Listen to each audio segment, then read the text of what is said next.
Tack Talk with Paul from the Western Experience. Hey, Paul here from the Western Experience.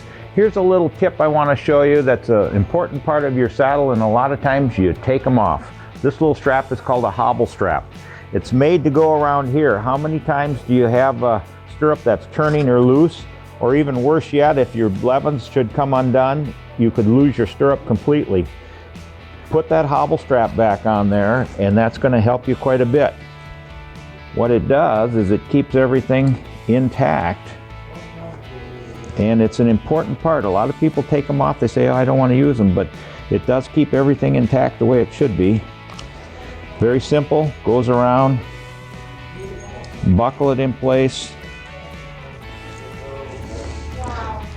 When you buckle them, always point the back of the tab of the strap to the back, so if you're riding along, you're not going to catch it on a branch or anything else.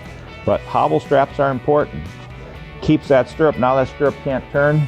More importantly, if that blevin should come loose, it'll actually hold things together and give you a chance to either dismount or to at least gather up yourself before an accident can happen. So little hobble straps, very important. They work, they keep everything nice and tight. They come in lots of colors and variety to match every saddle. So great little tip. If you don't have them or you've lost them, good time to replace them. It's a good safety feature. Thanks for watching. Please subscribe for another Tack Talk feature with Paul, coming soon.